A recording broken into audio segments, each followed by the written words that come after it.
मनुष्य तरी माझी ओळख राखेल असा त्याला विश्वास निर्माण झाला. आपणही दैनंदिन व्यवहार करत असताना गुढीपाडव्याला एखादा जर नवीन शर्ट घातला, एखादी महिला असेल समारंभाला जर साडी नेसली, तिला विचारलं गेलं नाही कधी साडी आणली, आज तुम्ही नवीन कपडे घातलेले आहेत. एखाद्याला जर विचारलं नाही तर त्याला राग येतो, आतल्या वाईट वाटतं, मला कोणीच विचारलं नाही. त्या परमेश्वराला सुद्धा वाटलं ही जीव सृष्टी मी निर्माण केली, तिनं माझी ओळख राखावी, माझी ओळख राखावी. 9 महिने आईच्या गर्भामध्ये हात जोडून बसलेला असतो. देवा मी तुला विसरणार नाही. बघ विसरशील, हात जोडून बसलेला असतो. नाही देवा नाही विसरणार, पण या दुःखातून मला बाहेर काढ, मी तुला विसरणार नाही. अनिर्वाच्य जे नाम आहे ते नाम घेत असतो. काही कालावधीनंतर या सृष्टीवरती येतो. माणूस जन्माला येताना मोठ्याने रडतो आणि मरताना एका मोठ्याने रडतो. तुम्ही म्हणा लहान मुलं जन्माला आल्यानंतर रडलंच पाहिजे. जर नाही रडलं, त्या हॉस्पिटलमध्ये ज्या नर्स आहेत त्या तुटून उठवतात, नाका तोंडातली घाण काढतात आणि त्याला जागा करतात, उठ. आणि ज्या वेळी तो बाहेर येतो त्याच वेळी त्याला काम क्रोध बसतो, हे सगळे षडविकार चिकटले जातात. मोठ्यानं रडतो. मोठ्यानं का रडतो? हे परमेश्वराचं स्वरूप आहे. हा जो प्रकाश आहे त्या प्रकाशाला पाहतो, ते प्रकाशाचं स्वरूप त्याच्या नेत्रामध्ये सामावलं जात नाही, दृष्टीमध्ये सामावलं जात नाही आणि मोठ्यानं रडतो. जन्माला आल्यानंतर मोठ्यानं रडतो, मरताना का मोठ्यानं रडतो? त्याचं कारण असं आहे, आयुष्यभर काही चुकीची पापकर्म आपल्या हातून करतात, कळत नकळत आपल्याला माहिती असतं नसतं. आपली ग्रामीण भागामध्ये राहणारी मंडळी, एक म्हण आहे, मरायच्या अगोदर वाचा जाते. हॉस्पिटलमध्ये डॉक्टरांच्या मार्गदर्शनाखाली ट्रीटमेंट चालू असते, औषधोपचार चालू असतात. डॉक्टर सांगतात तुमचा पेशंट घरी घेऊन जावा, तुमच्या पेशंट शरीराला साथ देत नाही औषधोपचाराला. त्या पेशंटला घरी आणलं जातं, क्वाटवरती बसवलं जातं, बोलता येत नाही. कोणीनेच सांगतो मला भूक लागली, आज पाहुणे येणार आहे, कोणीने सांगतो. त्याचं कारण असं आहे की आयुष्यभरची पापकर्म आपल्या हातून घडलेली आहे, ते जायच्या अगोदर डोळ्यासमोर दिसतात आणि मोठ्यानं रडतो. विठोबा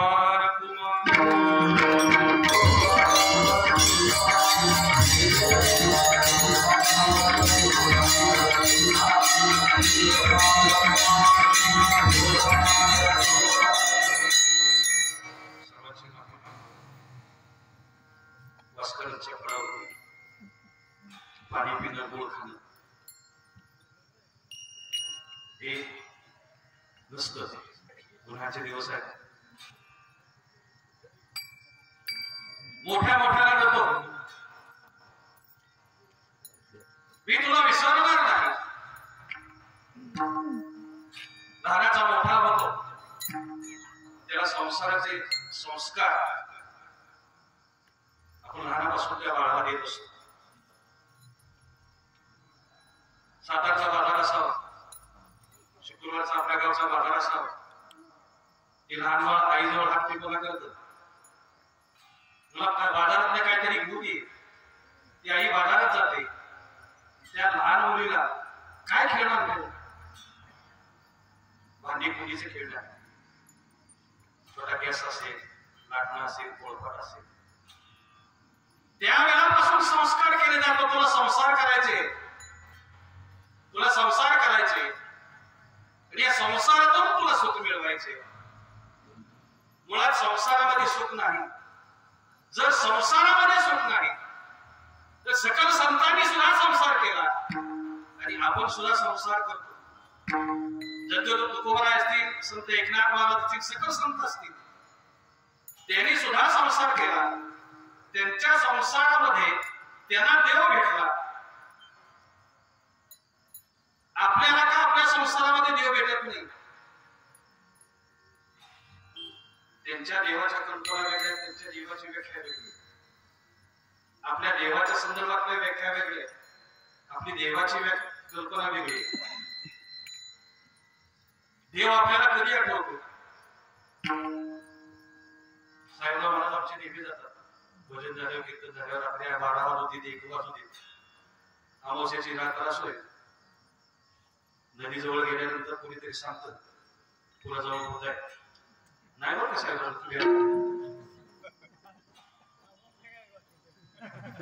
तुम्हालाच बोलतो. कोणीतरी सांगावं अमावस्याची रात्र आहे, पुराजवळ होत आहे, नेमकं त्यावेळेला आठवावं, तेवढं देवाचं नाव. त्यावेळी राम राम राम राम राम राम, त्यावेळी देव आठवत. एकदा पुढे पार केला, संपला देवाचा विषय. आपली भक्ती ही स्वार्थी भक्ती आहे, संतांची भक्ती ही निस्वार्थी भक्ती आहे. म्हणून त्यांचा संसार सुखमय होतो, आनंदी होतो, धन्य होतो. आणि आपला संसार आपण पाहतो, अनेक माणसं संसारामध्ये वाया गेलेली आपण पाहतो. संसारामध्ये मुळात सुख नाही, संसारात सुख नाही. त्या संसारातली जी आसक्ती आहे, ती आसक्ती आपल्याला जपली असते.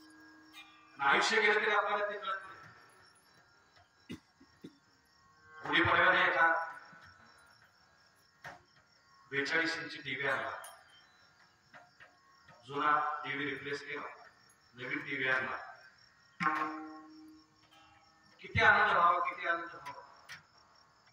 लाटकरांच्या दुकानात गेला, पेढ्या शेजारच्या पेढ्यांना पेढा देणार. आपण कशाचे पेढे? आज गुढीपाडवा आम्ही नवीन टीव्ही घेतला, इतका आनंद झाला, इतका आनंद झाला. हा आनंद किती काळ आपला टिकतो? ज्या शेजारच्याला पेढा दिला होता, ते शेजारच्यानं अक्षय तृतीयेला फ्रीज आणला. त्यानं सुद्धा शेजारच्याला जाऊन पेढा दिला. त्याच्या घरात फ्रीज नव्हता. ज्याच्या घरात टीव्ही वाल्याला पेढा दिला, त्याचा आनंद मावळला गेला. का? तर माझ्या घरात टीव्ही होता, त्याच्याकडे फ्रीज नव्हता. ज्यानं फ्रीज आणला, माझ्याकडे फ्रीज नव्हता. ज्यावेळी आपण त्या वस्तूची अपेक्षा करतो, वस्तू घरात आली, दुसऱ्याच्या घरात गेली, तर आपल्याला दुःख होतं. मुळात संसार जो आहे, संसार सुद्धा असाच आहे. आयुष्यभर कामाला कष्ट करतो, शेतामध्ये बैलासारखा राहतो, कुटुंबाचा गाडा हाकत हाकत आयुष्य घालवतो. मारुतीच्या मंदिरासमोर जाताना कधीही मारुती महाराजांना नमस्कार करत नाही. कसं सुख मिळेल? पारायण चाललंय, कधी पारायणाकडे डोकून बघत नाही. मला संसारामध्ये सुख नाही. संसार दुःख मूळ चौकडे विश्रांती नाही पोटे, रात्र दिवस कर्म, आयुष्यभर कर्म कर्म कर्म सुखासाठी करत असतो. सुख कसं आहे संसारातलं? एक मनुष्य पायी प्रवास करत होता. पायी प्रवास करत असता असता जंगलामध्ये रस्ता गेला. त्या जंगलामध्ये एक वाघ त्याला दिसला. त्या मरणाच्या भीतीने तो पळू लागला. इतका पळू लागला, इतका पळू लागला, पुढे बघायचा, पाठीमागे बघायचा, पुढे बघायचा, पाठीमागे बघायचा, पुढे रस्ता पळत सुटला. पळता पळता एका विहिरीमध्ये पडला. पडताना काय झालं? जुनी विहीर, पडकी विहीर होती. पडताना विहिरीत एक छोटस झाड होतं. त्या झाडाला अडकला, फांदी धरली. त्या फांदीला धरलं, खाली बघितलं तर पाणी नव्हतं विहिरीत. हा पण एक नाग होता. ज्या फांदीला धरलं त्या फांदीला आगीमोह बसलेलं. त्याला जशी फांदी धरली तशी ते आगीमोह उठलं. सगळ्या माशा चालू लागल्या. खाली बघितलं तर नागोबा ज्या फांदीला धरले त्याच्या आगी भाऊ वरती बघितलं तर वाघोबा. एवढ्यामध्ये काय झालं, ज्या फांदीला धरलं हिसका बसला, झटका बसला, ते मऊ उठलं. त्या मधाचा थेंब वरती वाघायला बघितलं, त्या मधाचा थेंब त्याच्या तोंडामध्ये पडला.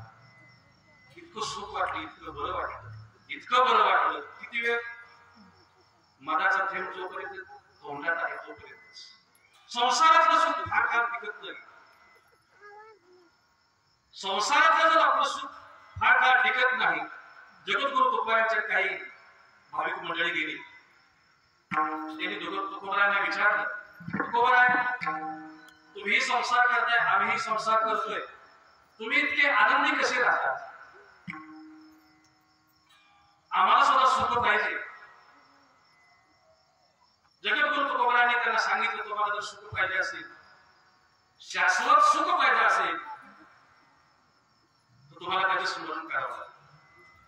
आपुला तो एक देव करून घ्यावा, तेने विना जीवा सुख नव्हे. तुम्ही मनुष्य जन्माला आलेला, मनुष्य जन्माचं श्रेष्ठत्व जे आहे ते प्रभू प्राप्ती आहे. प्रभू प्राप्ती झाल्यानंतर अशाश्वत जे सुख आहे ते अशाश्वत सुख निघून जातं आणि निखळ आणि स्वच्छ सुख तुम्हाला प्रभू प्राप्त झाल्यानंतरच मिळेल. असं संदेश भाविकांनी दिला. भाविकांनी सांगितलं, आम्हाला ठीक आहे, आम्ही शाश्वत सुख प्राप्त करू, आम्हाला त्याचे उपाय सांगा, आम्ही सुद्धा भक्ती करायला तयार आहोत.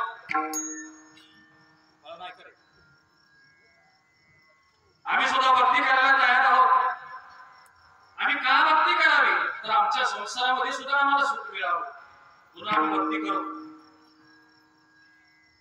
जर तुम्हाला भक्ती करायची असेल तर जगद्गुरु तुकोबारायांनी त्यांना संदेश दिला, तो अभंगाच्या फेऱ्याच्या.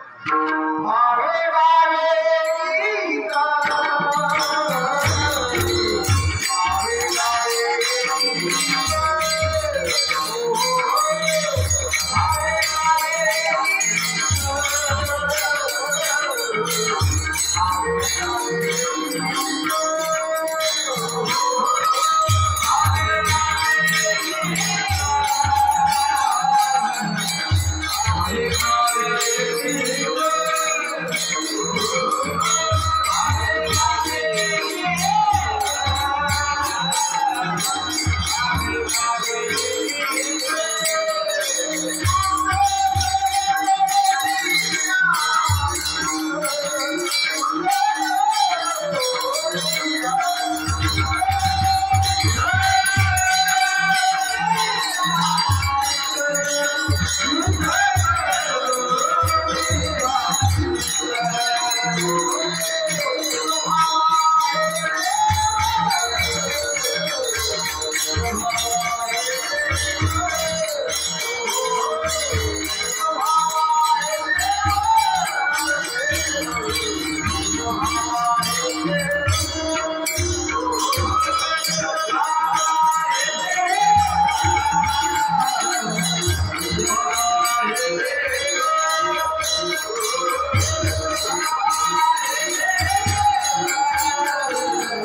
चेंडूवर जाऊन द्यायचा नाही.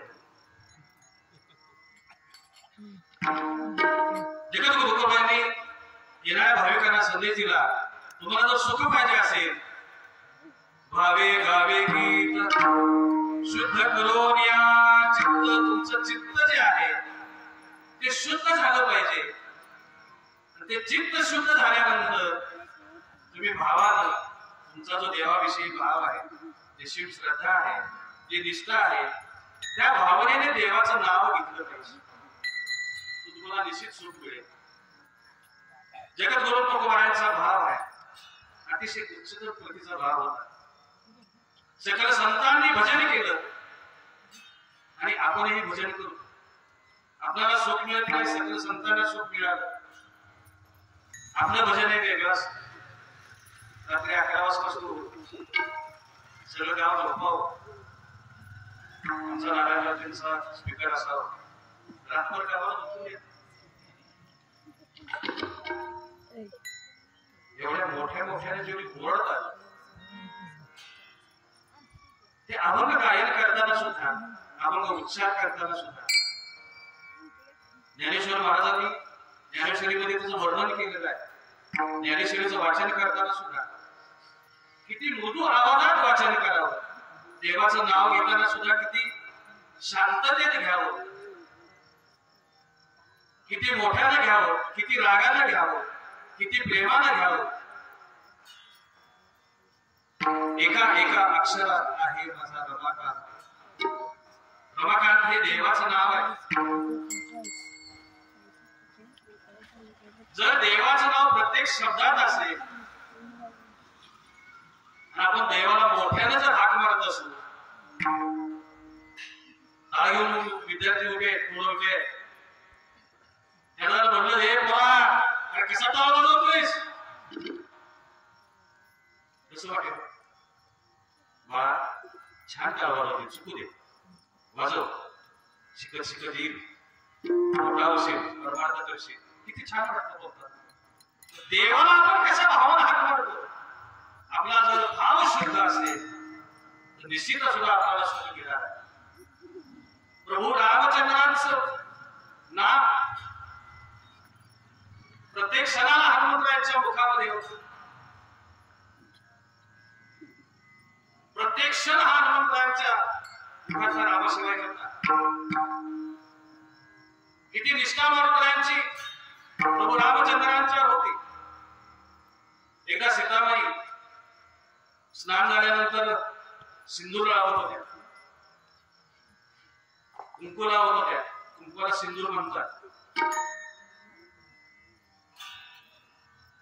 त्या आरशामध्ये कुंकू लावत असताना मारुतरायांनी पाहिलं, पूर्वीच्या काळच्या स्त्रिया आपल्या पतीच्या नावावर मोठं सोडं मोठं कुंकू लावावं. त्यावेळेची श्रद्धा होती, त्यावेळेची कथा होती. मोठं कुंकू लावल्यानंतर माझ्या मालकाला भरपूर आयुष्य मिळावं अशी त्या पाठीमागची भावना होती. कुंकू गेलं, टिकल्या आल्या. ती टिकली कुठे व्यस्त? मंगल कार्यात गेल्यानंतर त्या आरशाला असते, बाथरूम मधल्या टाईल्सला असते. कुठे व्यस्त? कुठे बी पडायला असतो. मारुतरायांनी पाहिलं, सीताबाई सिंदूर लावतायत, कुंकू लावतायत. काय श्रद्धा आहे, काय निष्ठा आहे, काय प्रेम आहे. मारुतरायांनी सीताबाईंना विचारलं, तुम्ही ते काय लावताय? आता म्हणजे मारुतराय त्याला काय सांगायचं, आपल्याला काय सांगायचं? त्यांनी उत्तर दिलं, मारुतराया, मी हे जे लावते का नाही हे सिंदूर आहे. हे लावल्यानंतर प्रभू रामचंद्रांना मी खूप आवडते म्हणून मी लावते. मारुतरायांनी विचार केला, सीताबाई जर एवढं सिंदूर लावते, एवढं कुंकू लावते, एवढं कुंकू लावल्यानंतर प्रभू रामचंद्राला एवढ्या का प्रिय आहे, मी जर असा विचार केला, सातारच्या बाजारात गेले, सिंदूर आणला, सगळ्या अंगाला लावला. प्रेमाला प्रभू रामचंद्रांच्या समोर उभे राहिले, रामापुढे हात जोडून उभे राहिले. ओळखलं का मला? रामचंद्राच्या लक्षात आलं, अरे मारुती, हे काय केलंयस तू? देवा, सीताबाई जर एवढा सिंदूर लावला, इतक्या तुम्हाला त्या प्रिय आहे, मी जर सगळ्या अंगाला लावला तर मी तुम्हाला किती प्रिय होईल? काय भावना आहे, काय निष्ठा आहे? प्रभू रामचंद्राने आशीर्वाद दिला, मारुती, आज तो जो सिंदूर लावलेला आहे, हा सिंदूर तुझा वाया जाणार नाही. जे भक्त तुझ्या शरीराला सिंदूर लावतील त्याच्या मनोकामना पूर्ण होतील, असा आशीर्वाद मारुतीला रामरायाने दिला. म्हणून मारुतीला नाल सिंदूर लावला. ग्रामस्थांना विनंती आहे, काम कमी व्हावं, कलर लावत जाऊन सिंदूर लावत जाऊ. पुन्हा शक्य असेल मारुतीला सिंदूर लावा. गावामध्ये काही अडचणी असतील ते निश्चितच दूर होतील. कलर हा बेंद्राच्या बैलाला लावला जातो शिंगाला, कलर वेगळा आणि सिंदूर वेगळा. माझ्या बोलण्याचं तुम्हाला वाईट वाटलं तरी चालेल, त्या पाठीमागची जी भावना आहे, आपण शॉर्टकट शोधत राहतो. शॉर्टकट भजन करायचं झालं नाही, तो वाजवी लोक आठवा 11:30 झाले, 8 दिवस झाले तुमचं चाललंय, कधी सुख मिळायचं. त्या गोष्टीकडे बघण्याचा जो भाव आपला आहे, तो भाव जोपर्यंत शुद्ध होत नाही तोपर्यंत आपल्याला सुख मिळत नाही. तो भाव शुद्ध आपल्याला का होत नाही? तर अंतःकरण जे आहे, अंतःकरणामध्ये इतक्या गोष्टी साठवलेल्या, इतक्या गोष्टी साठवलेल्या, नको त्या गोष्टी साठवलेल्या. त्या अंतःकरणामध्ये देवाला जागा नाहीये. जसं बंगला बांधावा, त्या बंगल्यामध्ये नको तिथं साखरपाडा ठेवावं. ज्या गोष्टी लागत नाहीत सुद्धा वर्षानुवर्षे 50 वर्षे त्या जपून ठेवल्या जातात. तसं आयुष्यात आहे. नको त्या गोष्टी अंतःकरणामध्ये, चित्तामध्ये साठवल्या जातात. त्या चित्तामध्ये देवाला जागा नसते.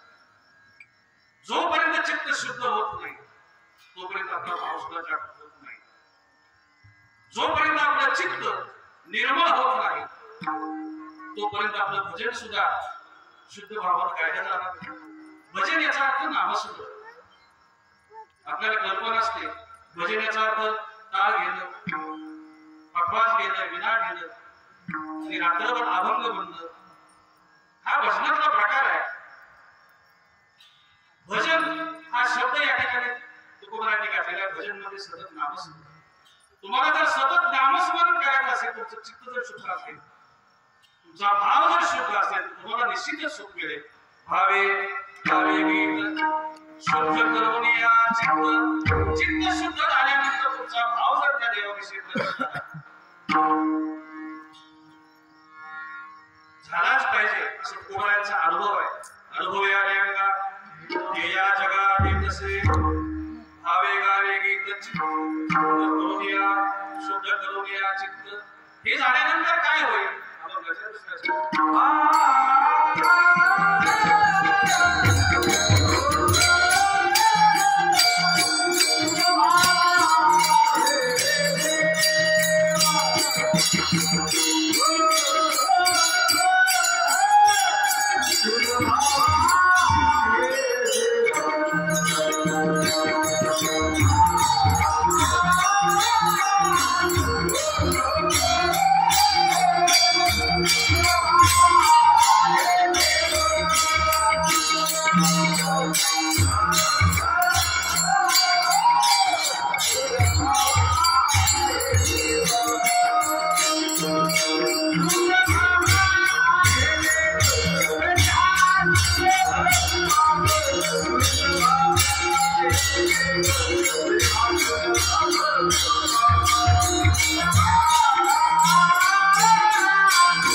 आमचा भाव शुद्ध होईल, आमचं चित्त सुद्धा शुद्ध होईल. आम्हाला देव प्राप्ती पाहिजे असेल पाहिजे आहे. तुझं व्हावं आहे देव. तुम्हाला देव पाहिजे असेल तुम्हाला सुलभ मार्ग सांगतो. तुझं व्हावं आहे देव तरी हा सुलभ मार्ग. आम्हाला देव प्राप्तीसाठी मार्ग सांगा. देव प्राप्तीचे अनेक मार्ग आहेत. आताच काही दिवसापूर्वी कुंभमेळा होऊन गेला.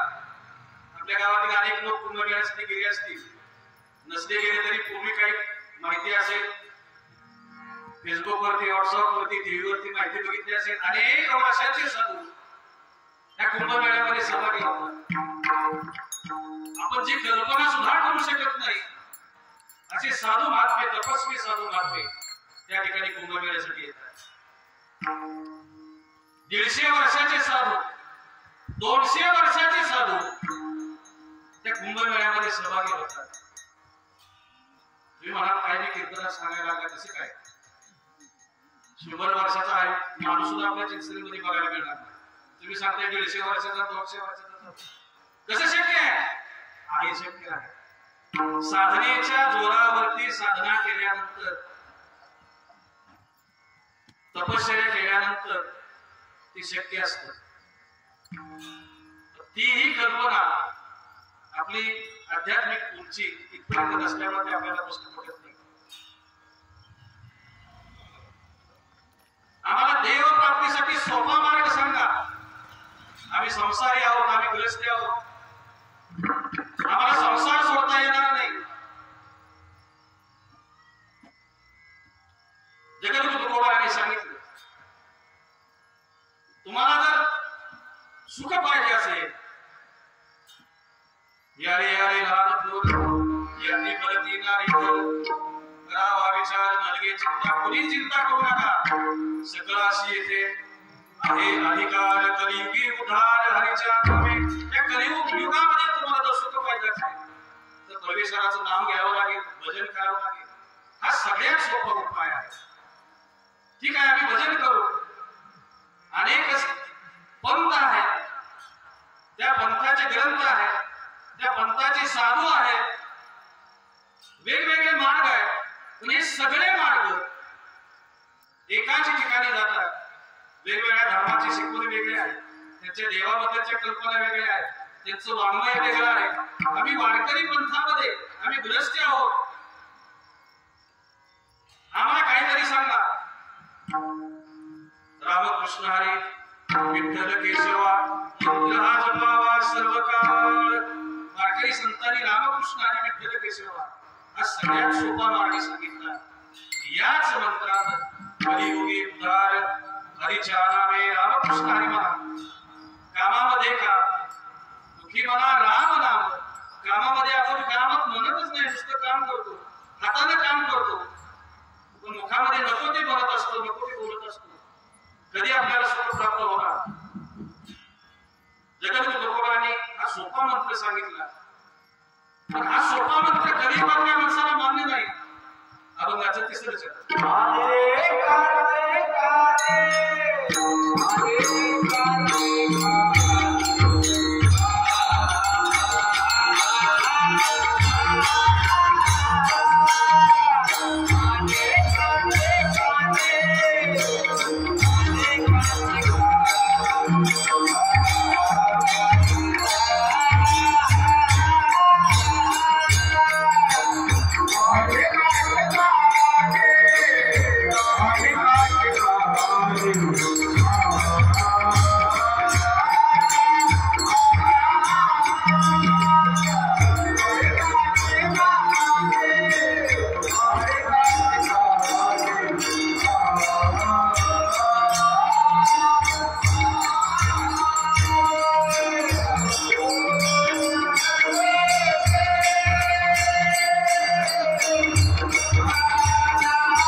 मनानं आणि कलियुगामध्ये जर तुम्हाला सुख पाहिजे असेल, रामकृष्ण आणि विठ्ठल केशवा या मंत्राचा जप तुम्ही केला तर निश्चित तुम्हाला सुख मिळेल.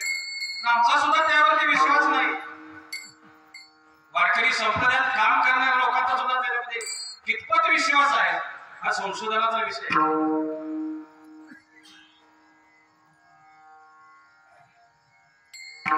देवाचं नामस्मरण करतो, अनेकांचे कार्य गुण दोष मनाने भजन करताना आपल्या मनामध्ये वाईट विचार सुद्धा येऊ नये. सकल संतांनी आपल्याला संदेश दिलेला आहे. भजनामध्ये जर भांडण आलं ते भजन होणार नाही. भांडणामध्ये जर राम आला तर ते भांडण होणार नाही, ते भजन होईल. आपण कशा पद्धतीने भजन करावं हा स्वतंत्र विचार आहे. असं कधी सापडले का तुम्हाला? कधी बघितले का? नळावरती दोन बायका पाणी भरतायत, दोघींनी पदर खोचलाय, भांडणे करतायत. एक म्हणते रामकृष्ण हरी, खबरदार पुढे येऊ नकोस. दुसरी म्हणते वासुदेव हरी, तुझं चालू दे काय चालायचं. भांडणामध्ये जर नाम आलं ते भांडण होणार नाही, ते भजन होईल. भजनामध्ये जर आता बोलत नाही नसतं तुमच्या ती कुठे घरी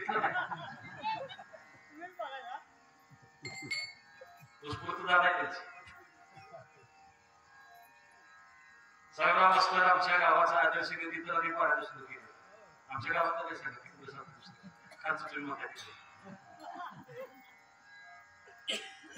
भजनामध्ये शुद्ध अंतःकरण पाहिजे, भाव पाहिजे. आपल्याला दोष फक्त दिसतात. दोष का दिसतात? आपलं चित्त शुद्ध नाही, देवाविषयीचा भाव शुद्ध नाही. अनेकांचे गाणी गुण दोष मनाने आपण दुसऱ्याकडे बोल दाखवतो. तो कसा वागतोय बघा, ती कशी वागते बघा. ज्या वेळेला आपण दुसऱ्याकडे बोल दाखवतो त्याचे ध्यानात येत नाही एक बोट त्याच्याकडे आहे, पण आपल्याच हाताची 4 बोट आपल्याकडे आहेत. अनेकांचे गाणी गुण दोष मनाने कुणाचेही दोष कधी काढत जाऊ नका. नाही काढता आलं तर तुम्ही चांगलं चाललं एवढं तरी मला चला. 65 वर्ष झाली सामुदायिक ज्ञानेश्वरी पारायण सोहळ्याला. पाडव्याच्या मीटिंग मध्ये ऐकायचं जरा. आजही पारायण होऊ नये म्हणून काय काही लोक बोलत असतात. त्यांच्या ध्यानात येत नाही हे जे कार्य आहे कोणाचं वैयक्तिक नाही, त्याचं कार्य आहे. देवाचे कारण देव जाणे. आणि ज्या मुखानं तुला जन्म दिला, ज्याच्यासाठी वाचा दिली, त्यानंच त्याला दाखवतोस. अनेक लोक आहेत भारतामध्ये जगतामध्ये देवच मान्य करत नाही. या जगात देवच नाही, हे सगळं विज्ञानानं चाललंय. एका वक्त्याचं भाषण प्रसिद्ध होतं. त्याचं भाषण आहे या विषयावर होतं की या जगतामध्ये देवच नाही. या जग हे सृष्टी जी चालते ही विज्ञानावरती चालते, देवाच्या कृपेने चालत नाही.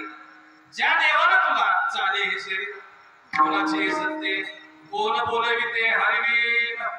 आणि ज्या देवानं तुला हा जन्म दिला, ज्या देवानं तुला इतकी सुंदर वाचा दिली, त्याच वाचेला म्हणतो हा देव नाही.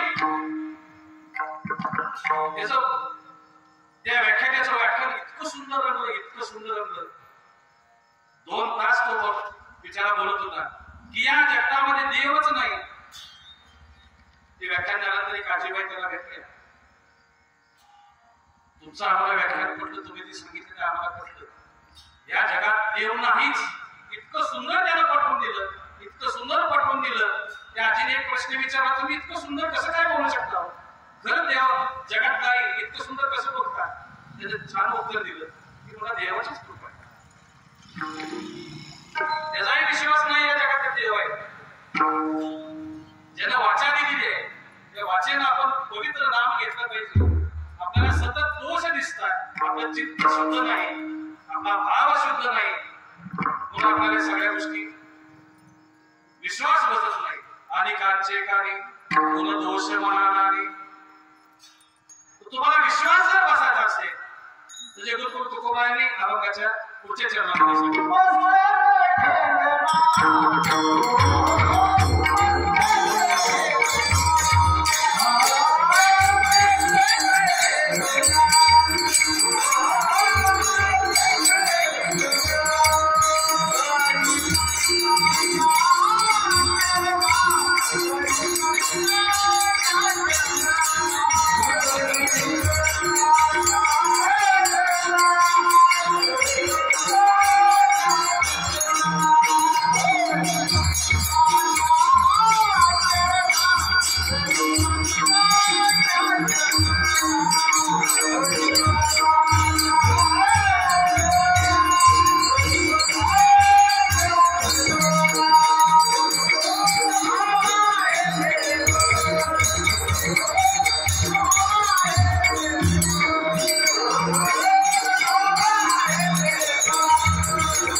चरणावरती मस्तक ठेवावं लागेल.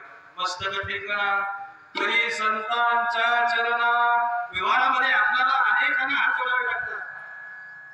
एखादं सरकारी ऑफिस असेल, काहीतरी काम असेल, आपल्याला साहेबाच्या पुन्हा पुन्हा जातो, साहेबांना नमस्कार करतो, साहेबाचं लक्ष सुद्धा नसतं. एखाद्या राजकीय व्यक्तीची ओळख आणायची असेल तर 50 वेळा त्याला हात जोडतो.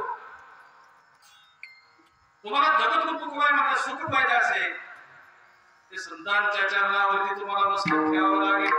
मस्तक ठेवणा तरी संतांच्या चरणा. संत हे देव आणि जीव यांच्या मधात दुवा आहे. देव आणि जीव यांच्या मधात जर दुवा असेल तरी संत आहे. म्हणून त्यांच्या चरणावरती नस्तमस्तक मस्तक झालं पाहिजे. मस्तक ठेवणा तरी संतांच्या चरणा. 12 वाजलेले, मी तुमचा जास्त वेळ घेणार नाही. माझ्या कीर्तनात सासूच्या गोष्टी, जावायच्या गोष्टी मी कधी सांगत नाही. त्याचं कारण असं आहे, वारकरी संप्रदायाची कीर्तनाची जी मर्यादा आहे, आत्मोद्धारासाठी कीर्तन असतं. पण अलीकडच्या काळामध्ये कीर्तनाची व्याख्या बदल केली. युट्यूब आलं, इंटरनेटच्या माध्यमातून सोशल मीडिया आला आणि कीर्तनाची व्याख्याच अलीकडच्या काळामध्ये बदलून गेली. आई सांगणार, वडील सांगणार, छत्रपती शिवाजी महाराजांचं चरित्र सांगणार, ह्या गोष्टी सांगू नयेत. हा मुद्दा नाही. संतांना काय अपेक्षित आहे, तुमचा उद्धार कशात आहे, संतांना या माध्यमातून अभंगाच्या माध्यमातून काय सांगितलं पाहिजे, या मर्यादा संतांच्या गरजा आहेत, कीर्तनाच्या मर्यादा आहेत. मस्तक ठेवणा तरी संतांच्या चरणात. तुम्हाला जर सुख पाहिजे असेल तर संतांच्या चरणावरती तुम्हाला नतमस्तक व्हावं लागेल. 12 वाजलेले, वारकरी संप्रदायाच्या नियमाप्रमाणे भजन करूया. राणीने 2 चरण आहे, थोडक्या वेळामध्ये त्याचा विचार पाहू. 8 दिवस मंडळी आपल्याकडे राहिलेली आहे. त्यांचा सगळा कामाचा व्याप सोडून, घरदार सोडून मंडळी आपल्याकडे राहतात, पारमार्थिक सेवा करतात. त्यांचा सन्मान होणं तेवढा गरजेचा आहे. पण आपल्याला जास्त वेळ लागणार आहे. आता त्याचा आहे नमस्कार विठोबा.